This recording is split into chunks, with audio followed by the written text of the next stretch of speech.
Oh, she's everything. His attitude, his leadership, his toughness, he imposes his will, plays with a great deal of passion.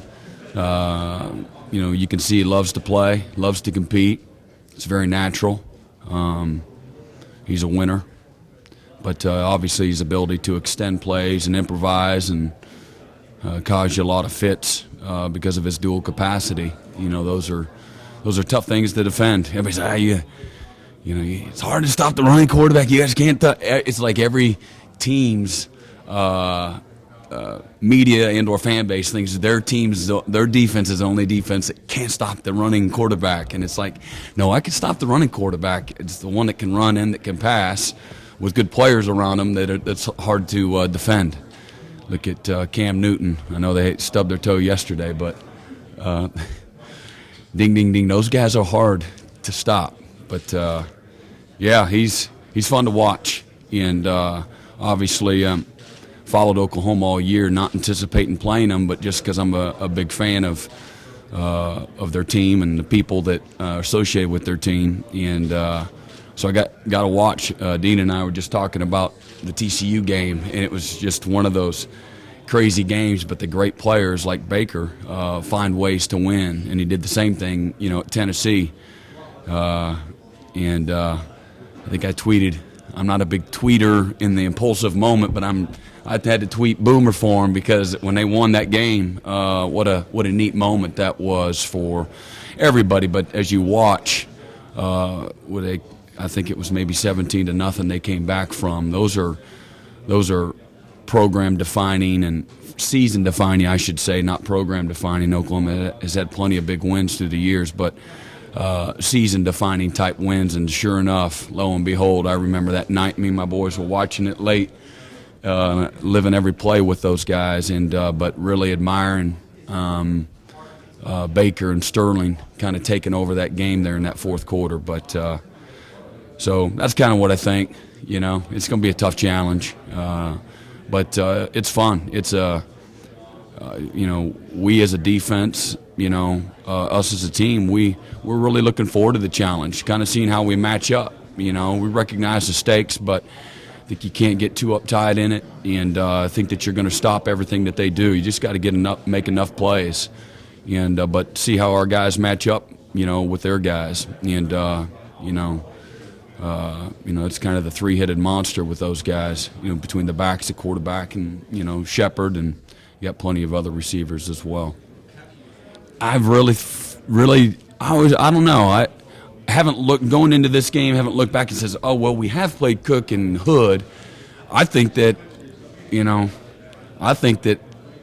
P. Ryan, that combination is the best combination we've seen.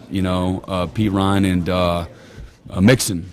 Between their size, their power, their speed, I think P. Ryan's just a little bit better version of Hood. He's whatever. It doesn't really matter. I can compare them all day if you want, but P. Ryan's pretty special, and Mixon he got an incredible future as well. So it's a tough challenge, and again, every game's a little bit different, but neither one of those two teams had Mayfield and handing the ball off and pulling it and all that. So that's the X factor, going into this game.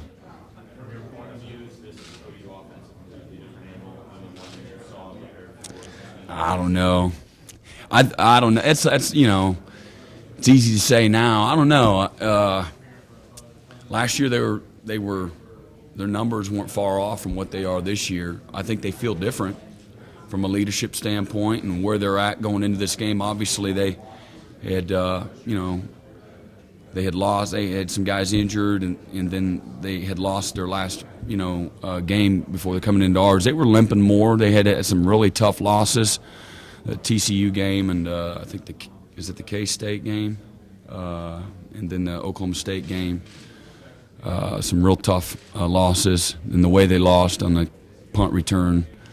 But so there's some similarities for sure. A lot of familiar faces.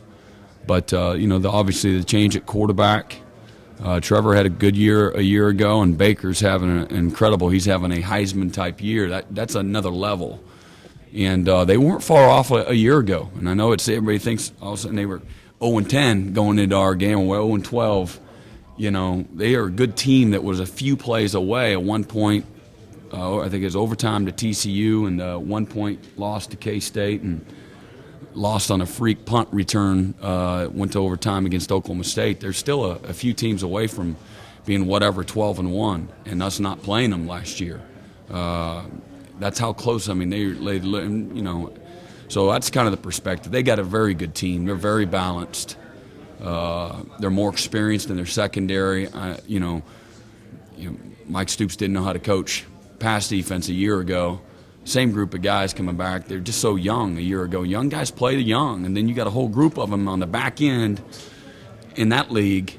You know, you're just going to be a little bit unsure of yourself and not as good at tacklers and bust coverages and things like that. So same group back, and, you know, and then they're top 10, 15 in the country in pass defense and a top 20 defense. So they've got a team that's coming in with a great deal of the proverbial mojo and confidence, and that's important, you know, how you feel, you know, at the end of the year. And I think they got great confidence for obvious reasons. I don't think they're overconfident, and they're very skilled, experienced where they need to be, and